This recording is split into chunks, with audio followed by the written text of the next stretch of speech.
Eu me chamo Fagner Junqueira e você está ouvindo o Escuta Aqui. Nesse episódio, contamos com a participação do Dr. Luiz Carlos Dias, professor titular do Instituto de Química da Unicamp e membro da Força-Tarefa da Unicamp no combate à Covid-19, para falar sobre a vacina contra a Covid. Esse episódio conta com o apoio da Coordenação Estadual de Sergipe, da Students for Liberty Brasil. A gente sabe que a tecnologia das vacinas é muito antiga, mas você tem noção de quanto tempo? A primeira vacina que se tem registro foi produzida no século XVIII pelo médico britânico Edward Jenner. A vacina em questão foi a que salvou a humanidade da varíola. E esse efeito só foi possível após um experimento que comprovou que ao inocular a secreção de alguém doente em alguém saudável, este desenvolvia sintomas mais brandos e conseguia a tão desejada imunidade. Ao passar dos anos, com o evoluir da ciência, foi possível desenvolver vacinas mais rapidamente, com mais segurança e mais eficácia. O sucesso é inquestionável. Segundo estimativas da Organização Mundial da Saúde, de 2 a 3 milhões de pessoas deixam de morrer todos os anos graças à existência de vacinas, o equivalente a 4 mortes evitadas por minuto. Outro 1,5 milhão de pessoas poderiam ser salvas caso a vacinação fosse universal. Por mais que seja recente, a vacinação contra a Covid-19 já mostra resultados como a estimativa da ONU. Com pouco mais de 16% da população vacinada, os Estados Unidos reduziu as internações de pessoas acima de 65 anos por Covid em 85% se comparado ao mês de janeiro deste ano. Essas estatísticas são do Centro de Controle e Prevenção de Doenças, CDC, que é o órgão de saúde americano. Em Israel, o cenário chega a ser ainda mais animador. O país registra uma queda superior a 98% na mortalidade por Covid-19 entre as pessoas vacinadas, e aos poucos já retoma a normalidade com a reabertura de bares, escolas e restaurantes, por exemplo. A gente não precisa ir muito longe para ver como a vacina é eficaz. Até mesmo no Brasil, com a baixa taxa de vacinação, já podemos colher frutos, como prova o recente dado divulgado pela Prefeitura de São Paulo, onde comprovou que as mortes de idosos acima de 90 anos tiveram uma queda significativa de 70% após a vacinação. Diante desse cenário, eu convido o Dr. Luiz Carlos Dias para explicar para a gente como uma vacina consegue ser tão eficaz. As vacinas contra a Covid-19 podem ser consideradas o maior legado da pandemia, né? E junto com as medidas não farmacológicas, né? O uso de máscaras, o distanciamento físico, os hábitos de higiene são nossa melhor ferramenta para evitar o espalhamento, a disseminação do vírus, que já está inclusive sofrendo mutações para uma variante mais transmissível. As vacinas, uma vez aprovadas para uso em massa, elas são seguras, elas são eficazes. Elas são desenvolvidas com base na necessidade de se proteger a população de doenças fatais, né, que provocam incapacitação, que deixam sequelas graves como a Covid-19. As vacinas salvam cerca de 3 a 4 milhões de pessoas por ano, cerca de 4 a 5 pessoas a cada minuto. Elas são responsáveis pelo aumento da nossa expectativa de vida e foram as principais responsáveis pela diminuição da mortalidade infantil. Olha só, gente, no Brasil dos anos 50, cerca de 10% das crianças morriam antes dos primeiros 5 anos de vida. A paralisia infantil, a poliomielite, está sob controle desde 1989, quando ela foi eliminada das Américas. Outras doenças como sarampo, catapora, cachumba, rubéola, tétano, difteria, coqueluche, meningite, elas estavam controladas. Graças a vacinas, nós erradicamos a varíola do planeta. A varíola matou cerca de 350 milhões de pessoas no século XX. E desde 1979 nós não temos casos de varíola. Nós possivelmente não estaríamos aqui vivos e bem em um mundo com tantas doenças sem vacinas. Então, respeitar a vacinação é uma questão de responsabilidade social, coletiva, né? Uma questão de empatia, de respeito à vida. Quando você está vacinado, você está protegido e isso ajuda a proteger quem eventualmente não pode se vacinar. Quem está, por exemplo, em alguns grupos, por exemplo, que não podem, por alguma razão médica, tomar aquela vacina. Então é preciso uma campanha nacional forte de conscientização para mostrar para a sociedade brasileira que, vivendo em coletividade, vacinar é necessário. Quanto maior o número de pessoas que nós vacinarmos, eu imagino que algo em torno de 70% da população brasileira, nós vamos atingir aquela imunidade comunitária, aquela imunidade coletiva, de modo que pessoas que eventualmente por razões médicas não puderem vacinar vão estar protegidas também. O Brasil sempre foi um modelo de vacinação em massa e nós não podemos perder isso em hipótese alguma. Nós nunca precisamos obrigar ninguém a se vacinar no Brasil. A população brasileira sempre aderiu às campanhas de vacinação em massa e o Brasil é um modelo para o mundo. É claro que o cenário ideal seria pensar em campanhas de conscientização da população e deixar clara a ideia de que se vacinar gratuitamente é um direito de cada cidadão. A população precisa ser esclarecida sobre a importância, sobre a segurança das vacinas para proteger, a população da Covid-19, desde que essas vacinas, claro, sejam aprovadas pela Anvisa. As vacinas, elas são um direito, elas salvam vidas, elas ajudaram a erradicar essas doenças letais e são a nossa melhor estratégia de saúde pública, junto com água potável, com saneamento básico, com esgoto tratado, com alimentos, com antibióticos. Tudo isso aumentou a nossa expectativa de vida.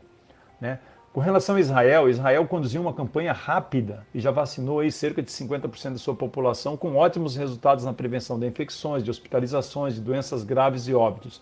Mas esses resultados não podem ser atribuídos exclusivamente ao impacto da vacinação, porque lá em Israel eles adotaram algumas medidas corretas de lockdown, principalmente nas localidades em que a pandemia estava mais fora de controle. Eles adotaram medidas de conscientização da população para a continuidade da adoção das medidas não farmacológicas, como o uso de máscaras, os hábitos de higiene e o distanciamento físico. Isso é ciência. A ciência dando uma resposta absolutamente fantástica. Nós precisamos defender as vacinas contra a Covid-19 e manter as medidas não farmacológicas. E, claro, defender também o pagamento de um auxílio emergencial decente para a nossa população mais vulnerável, para que ela possa aderir às restrições de movimento naquelas localidades em que o sistema de saúde estiver saturado. É verdade que todas as vacinas precisam de anos para serem produzidas? Como conseguiram fazer a vacina da Covid tão rápido? Faltaram testes? Com relação ao desenvolvimento rápido das vacinas para a Covid-19, nós precisamos levar em consideração que é uma pandemia, uma ameaça mundial. Ela afeta países de alta renda, de média e de baixa renda. Nós tivemos muito financiamento para essas pesquisas com relação às vacinas, muitos pesquisadores envolvidos, muitas empresas desenvolvedoras de vacinas dedicando o seu tempo para se chegar a uma vacina eficaz. A ciência avançou muito nos últimos anos. Hoje nós desenvolvemos vacinas, principalmente para doenças respiratórias virais mais rapidamente. Então nós temos muito conhecimento acumulado. Um compartilhamento também foi fantástico em termos de resultados de pesquisa entre os cientistas nesse ano. Um dos fatores que certamente contribuiu muito foi o sequenciamento do genoma do vírus SARS-CoV-2. O código genético do vírus foi determinado muito rapidamente.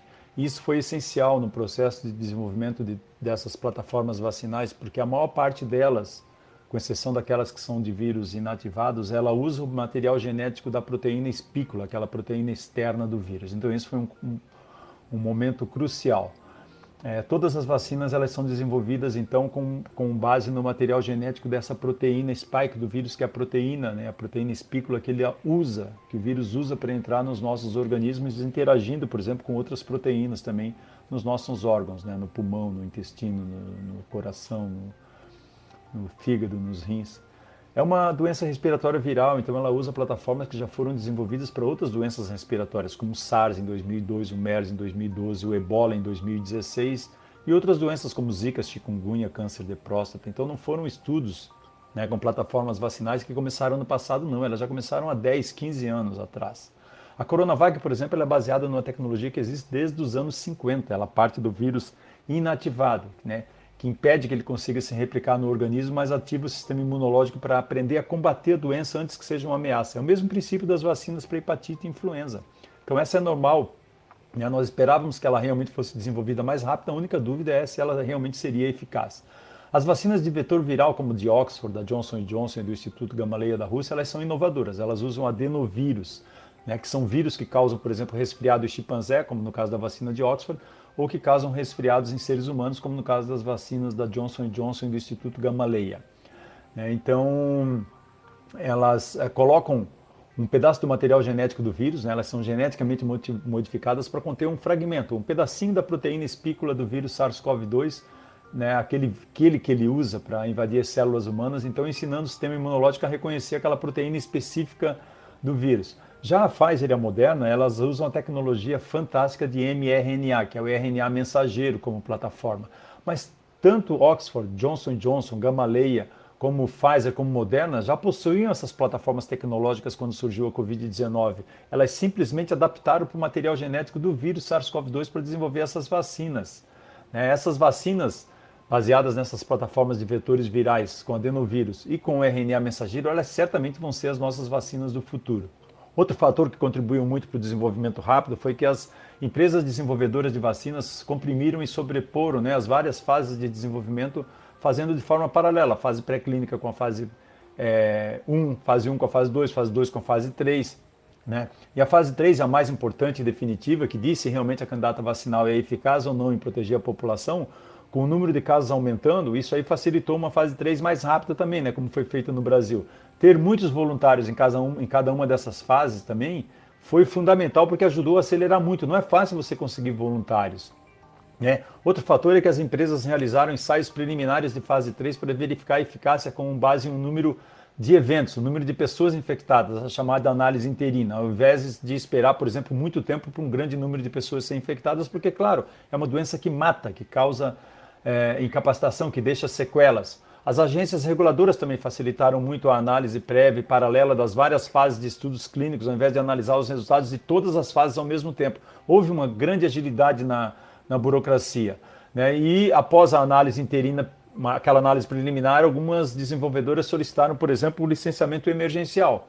Milhões de doses já foram deixadas prontas, preparadas, mesmo que as vacinas não fossem aprovadas. Houve um investimento de risco muito elevado.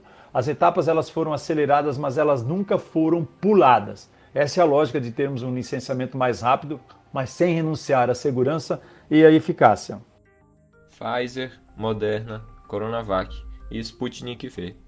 Essas são algumas das vacinas que já passaram por todos os processos de pesquisa e estão em aplicação pelo mundo. Ao todo, são mais de 200 vacinas ainda em desenvolvimento, mais de 60 realizando ensaios clínicos e mais de 8 em uso pelo mundo. Com tantas opções, podemos dizer que existe alguma melhor que a outra? Primeiro, precisamos de vacinas, de milhões de doses de vacinas, mas só as vacinas não vão acabar com a pandemia. Elas não vão nos livrar do vírus. E o mundo, por exemplo, vai precisar continuar se vacinando, assim como faz com outras doenças. Imunizar a maioria dos 7,8 bilhões de habitantes desse planeta será uma tarefa enorme, gigantesca. Nada nessa escala foi testado antes. Todas as vacinas aprovadas em fase 3 pela Anvisa aqui no Brasil, elas são seguras e eficazes. Todas as vacinas aprovadas pela Anvisa vão nos ajudar a vencer a pandemia, desde que tenhamos uma vacinação rápida, mantendo as medidas não farmacológicas até que cerca de 70% da população brasileira esteja vacinada. Uma campanha de vacinação em massa, gente, não pode durar um ano ou mais. Tem que ser em poucos meses. E eu costumo dizer que a melhor vacina é aquela que chegar primeiro no seu braço. Todas as vacinas foram aprovadas, elas são seguras e elas têm a sua taxa de eficácia. Mas a efetividade, que é aquela eficiência real da vacina, ela vai ser observada apenas após a aplicação na população real. Isso considerando fatores genéticos, sociais, fatores que retratam a diversidade da nossa sociedade, as diversas características da nossa população, as minorias raciais, étnicas, crianças, adolescentes, idosos, pessoas com doenças crônicas, com deficiência de imunidade, com comorbidades. Esse universo não foi possível incluir na fase 3. Então é importante salientar que a eficácia de uma vacina não é igual em todas as populações e que essas diferenças entre etnias na população e entre comorbidades, ela pode levar a respostas imunes diferentes. Então, só um tempo maior no pós-vacinação vai nos dizer como cada uma das vacinas se comporta para proteger uma população mais heterogênea que é investigada nas fases 3 das diferentes plataformas vacinais. Mas certamente nós vamos aprender muito com todas essas primeiras vacinas aprovadas e nós teremos vacinas mais robustas no futuro. A população brasileira pode confiar que as vacinas aprovadas pela Anvisa, elas realmente protegem, elas são suficientemente seguras para uso em larga escala em campanhas de vacinação em massa. Elas foram aprovadas em fase 3 baseadas em decisões técnicas, em decisões independentes, por parte da nossa agência de vigilância sanitária. Elas não foram aprovadas com base na origem da vacina ou em decisões e pressões políticas. Nós precisamos confiar nos critérios científicos, nós precisamos confiar na ciência. E certamente para que a gente possa retomar, né, as nossas atividades, que a gente possa reativar a economia, a voltar às nossas vidas em segurança, abrir escolas, as universidades, os bares, as academias, os shopping centers, os supermercados, poder participar de festas, poder aglomerar sem culpa e sem medo, nós vamos precisar de vacinas e de uma vacinação em massa. Nós temos agora o surgimento de algumas variantes, né? O vírus ele sofre mutação rapidamente porque as pessoas estão aglomerando sem cuidados, então o vírus começa a sofrer mutações e ele está sofrendo mutações, por exemplo, para variantes que são mais transmissíveis, né? Felizmente o vírus não está sofrendo mutações ainda para variantes mais letais, mais patogênicas, mas só o fato dele se tornar mais transmissível, ele já infecta o maior número de pessoas, o maior número de pessoas vai procurar atendimento hospitalar, o maior número de pessoas virá a óbito, infelizmente. Então, nós temos sim que ficar atentos, né, realizar vigilância epidemiológica para detectar rapidamente essas mutantes que possam ser causa de preocupação, que possam gerar essas VOCs, né, essas variantes de atenção, e caso isso aconteça, né, os desenvolvedores de vacinas eles poderão, por exemplo, realizar as modificações genéticas, né, nas plataformas vacinais, de modo a que nós tenhamos, né, em alguns meses, novas vacinas mais eficazes contra essas novas variantes. É preciso a população entender que ciência, educação, saúde e segurança tem que ser plano de Estado, não podem ser plano de governo. E que num momento como esse de pandemia, a confiança, né, na ciência aumenta, e nós percebemos que não há um mundo seguro sem ciência. Fake news é eleita palavra do ano e vai ganhar menção em dicionário britânico. Essa manchete foi publicada no G1 em 2 de novembro de 2017. Já se passaram 3 anos e hoje podemos notar que a desinformação veio para ficar. Durante todo esse tempo, as fake news já trouxeram inumeráveis problemas para a sociedade. E com a pandemia do novo coronavírus não é diferente. É o que prova a pesquisa realizada pela comunidade de mobilização online, Avaz. Ela selecionou 9 afirmações sobre o novo coronavírus e as apresentou aos entrevistados, sendo que 2 estavam corretas e 7 continham conteúdos falsos. O levantamento mostrou um dado preocupante: 7 em cada 10 brasileiros acreditam em pelo menos um conteúdo falso sobre a pandemia. O WhatsApp aparece como a principal rede social na distribuição de fake news. Especificamente nessa rede, 59% das pessoas viram no mínimo uma declaração enganosa sobre a doença. A situação se repete agora também com a vacinação. Por isso, selecionei algumas das mais absurdas e agora o Dr. Luiz irá nos explicar o porquê delas serem falsas. Publicações em redes sociais afirmam que a vacina contém microchips que recebem sinais 5G e permitem um controle externo do corpo humano. Isso realmente é possível?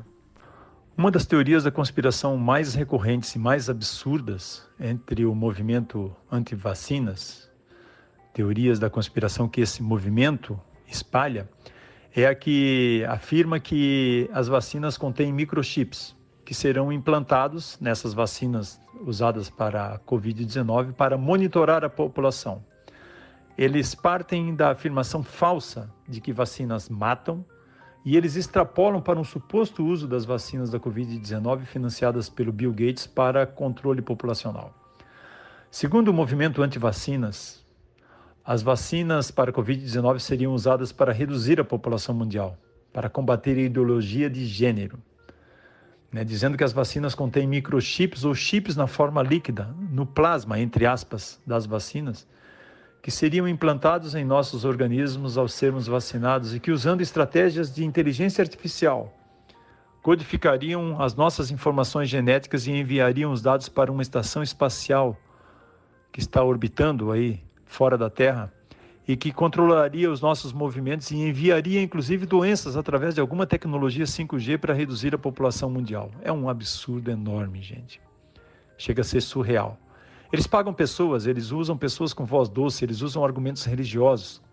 Eles inclusive citam médicos que defendem que as vacinas vão colocar pessoas, vão colocar doenças nas pessoas e que o lockdown seria apenas para que as pessoas ficassem em suas casas, pois assim elas seriam mais facilmente dominadas por robôs enviados para nos calar, para calar as nossas bocas. É assustador, mas isso circula.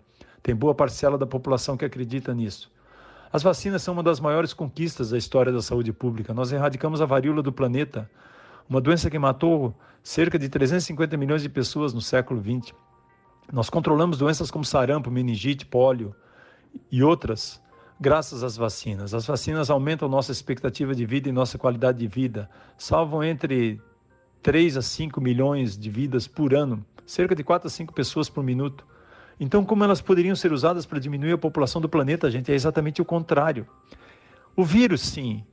O vírus é que está matando e já diminuiu a população do planeta em muito mais do que 2,5 milhões de pessoas. Só aqui no Brasil foram mais de 315 mil vidas tiradas.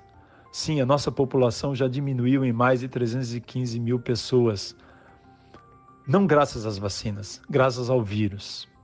Então, não existe a menor possibilidade de instalação de microchips nas vacinas, de implantação de microchips para controlar a população mundial através das vacinas. Em vídeo, um pastor cearense afirma que a vacina modificará o DNA do vacinado e levará ao desenvolvimento de câncer. Outro apontamento do pastor foi que ele ouviu dizer de um cientista francês que a vacina está contaminada com o vírus HIV. Essa afirmação tem algum sentido? O pastor cearense afirmou que a vacina modificará o DNA das pessoas, levará ao desenvolvimento de câncer e que ele ouviu, vejam bem, ele ouviu dizer de um cientista francês que a vacina está contaminada com o vírus HIV.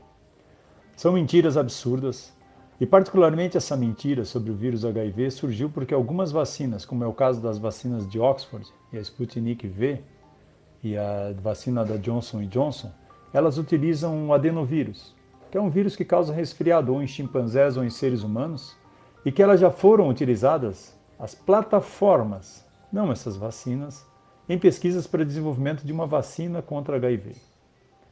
Mas óbvio que não há qualquer traço, não há qualquer sinal do vírus causador da AIDS nas vacinas que utilizam adenovírus. Elas simplesmente foram plataformas que já foram utilizadas anteriormente e desenvolvidas há mais de 10 anos para combater o vírus HIV. São sempre usadas seringas e agulhas descartáveis que são abertas na hora e na frente da pessoa que vai ser vacinada. O pastor, inclusive, foi intimado a depor pelo Ministério Público do Ceará, que pediu que o líder religioso fosse responsabilizado civil e criminalmente por divulgar em redes sociais mentiras, notícias inverídicas sobre as vacinas. E não, vacinas não entram no núcleo onde está o nosso código genético, onde está o código humano. Nem o vírus faz isso. Vacinas não modificam o nosso DNA. As vacinas para a Covid-19 que estão sendo aprovadas e utilizadas em campanhas de vacinação no Brasil e no mundo não vão alterar o DNA das pessoas, não vão causar efeitos genéticos, não vão causar câncer, não vão causar mutações que podem ser passadas para as próximas gerações, não vão apagar os genes que supostamente fazem as pessoas acreditarem em religião, nem apagar os genes que fazem as pessoas sentirem atração pelo sexo oposto. É preciso conhecer um pouquinho sobre o espetacular mundo da ciência, da bioquímica, da biologia molecular e de toda a fantástica tecnologia de engenharia genética envolvida na preparação das vacinas. As nossas células contêm a membrana plasmática e dentro dela tem o citoplasma. E lá dentro tem o núcleo, onde está o nosso DNA, onde está o nosso código genético. Lá dentro do núcleo das células, bem protegido por uma membrana chamada carioteca. Para entrar no núcleo das células, nós precisaríamos de uma substância chamada plasmídio, é tipo um código de proteínas, uma chave especial. Nenhuma dessas vacinas contém esses códigos, essas chaves especiais para entrar no núcleo das nossas células, consequentemente elas não alteram o nosso DNA. As vacinas de vírus inativado, como a Coronavac, elas nem passam perto do núcleo. As vacinas de RNA mensageiro, elas já trazem a informação pronta para ser traduzida em proteínas lá dentro da célula mesmo, no citoplasma. Então elas não precisam passar pelo núcleo, não tem contato com o DNA da pessoa vacinada. O DNA está lá dentro, protegido. Apenas as vacinas que seriam de DNA precisariam ter acesso ao núcleo, mas não é simples entrar no núcleo das células. Para entrar, elas precisariam de códigos especiais com uma sequência genética, né, especial para acessar o núcleo das células que tem um acesso muito restrito. Essa tecnologia não faz parte de nenhuma das vacinas aprovadas para a Covid-19. Né? Inclusive, uma condição primordial para que vacinas de DNA fiquem prontas um dia e sejam liberadas para uso em humano é garantir que o plasmídio não vai se incorporar no genoma das nossas células. Né? Esses plasmídios, essas vacinas, elas vêm sendo testadas há décadas. E todas as futuras vacinas de DNA devem realizar testes rigorosos sobre a localização e possível incorporação de plasmídios ao DNA, seja no ponto da injeção ou em células de outros órgãos. Há uma quantidade enorme de estudos que avaliam a presença desses plasmídios em um conjunto de tecidos coletados em diversos momentos, de alguns dias a vários meses após a administração da candidata vacinal em testes pré-clínicos, aqueles feitos em mamíferos, roedores, hamsters, ratos, camundongos, seja em tecidos de sangue, do coração, do cérebro, do fígado, do rim, da medula óssea, dos ovários, dos testículos, do pulmão, do baço, do músculo no local da administração. Se isso fosse verdade, gente, o próprio vírus SARS-CoV-2, que também entra nas nossas células e joga todo o material genético dele lá, também poderia entrar no núcleo, mas nem o vírus faz isso. Ele joga todo o seu material genético, ele poderia alterar o nosso DNA com muito mais facilidade. As vacinas usam apenas um pedacinho do material genético do vírus. Então, se o vírus, com todo o seu material genético, não altera o nosso DNA, as vacinas também não alteram. Não existe plausibilidade científica nas afirmações destes áudios que circulam. As vacinas de DNA e RNA não alteram o nosso material genético, não vão nos transformar em uma nova espécie. Nós somos produtos de bilhões de anos de evolução.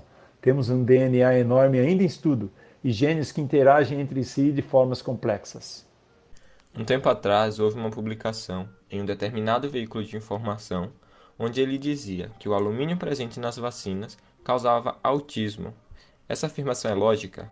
Não é verdade que vacinas causam autismo. Não há absolutamente nenhuma relação comprovada de que vacinas causem autismo. A mentira de que vacinas causam autismo foi criada em 1998 pelo ex-médico britânico Andrew Wakefield, quando ele publicou um artigo antiético, nada científico, na revista médica The Lancet, relacionando a vacina da tríplice viral, aquela usada para combater sarampo, cachumba e rubéola, com casos de autismo em crianças. Posteriormente, foi comprovado que não havia absolutamente nenhuma evidência de que vacinas causem autismo, e esse artigo foi retratado, ele foi despublicado. O trabalho do médico Andrew Wakefield foi considerado antiético, falso, e ele teve a sua licença de médico cassada pelo governo. Mas, infelizmente, a repercussão desse trabalho causou enorme estrago na saúde pública no Reino Unido, levando a um aumento no número de casos de sarampo e cachumba desde a sua publicação. Desde então, milhares de crianças foram vacinadas com diferentes vacinas e foram acompanhadas por vários anos, e nenhuma evidência de que vacinas causam autismo foi encontrada. Qual o papel do alumínio em uma vacina?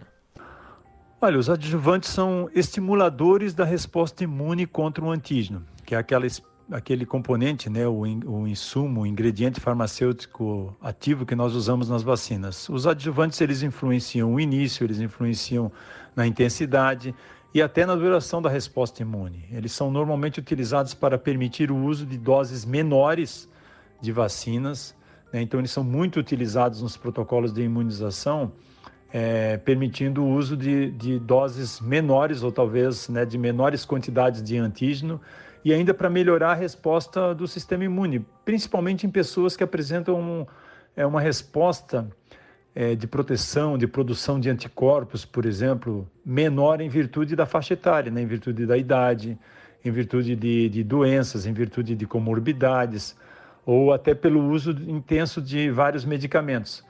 Os adjuvantes também podem aumentar a estabilidade das vacinas, tornando as vacinas, por exemplo, menos suscetíveis à degradação, né, que pode ocorrer durante o armazenamento. Então, normalmente são usados compostos como o hidróxido de alumínio, o fosfato de alumínio, e eles são capazes de amplificar a ativação do sistema imunológico à vacina, aumentando o potencial protetor da vacina. Esses sais de alumínio, né, o fosfato de alumínio e o hidróxido de alumínio, eles são usados como adjuvantes há cerca de 70 anos já. Eles são seguros e eles são facilmente excretados do nosso organismo pelos rins, né? Eles são utilizados para aumentar a concentração de anticorpos na vacinação.